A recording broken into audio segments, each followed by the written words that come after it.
आगामी छत्तीसगढ़ विधानसभा चुनाव को लेकर बीजेपी का केंद्रीय आलाकमान सक्रिय हो चुका है। इसी कड़ी में प्रदेश बीजेपी के तमाम आला नेता दिल्ली पहुंचे। बीएल संतोष के आवास पर बैठक भी हुई।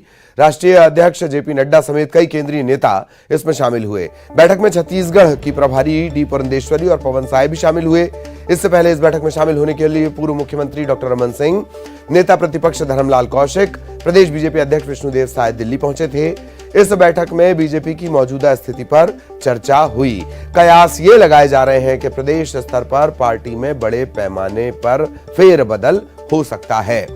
प्रभारी डी पुरंदेश्वरी ने अपनी रिपोर्ट आलाकमान को सौंप दी है और इसके आधार पर बदलाव हो सकते हैं।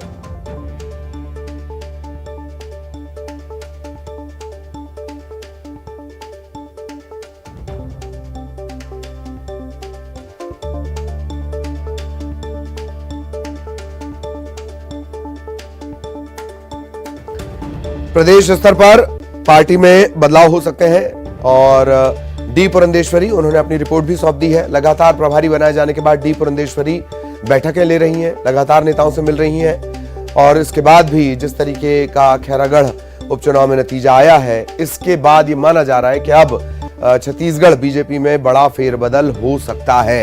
इस तरह की बात निकलकर सामने आ रही है। डी पुरंदेश्वरी लगातार प्रभारी बनने के बाद ही न सिर्फ बैठकें ले रही हैं बल्कि फटकार की हद तक भी वो जा रही हैं और अब केंद्रीय आलाकमान के पास सारी रिपोर्ट पहुंच गई है। कल इसे लेकर महत्वपूर्ण बैठक भी हुई है।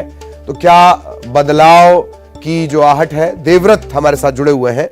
देवव्रत, बदलाव की आहट, कब तक ये बदलाव इफेक्ट नजर आ जाएगा जमीन पर?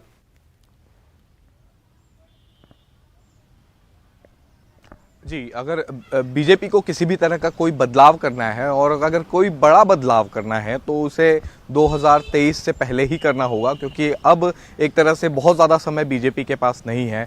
अगले साल चुनाव पर सभी पार्टियों को उतरना है और क्योंकि बीजेपी यहाँ पर 15 सालों तक सत्ता में रही है और 15 सालों तक सत्ता में रहने वाली पार्टी का जो परफॉर्मेंस रहा है साल 2018 के चुनाव में, वो 14 सीटों तक सिमट गया और अभी की जो स्थिति है उसके बाद लगातार चुनाव में हार बीजेपी को देखनी पड़ी है, चाहे वो नगरीय निकाय के चुनाव हो या उसके बाद होने वाले जितने भी उपचुनाव हुए हों, सभी में बीजेपी को करारी शिकस्त मिली है।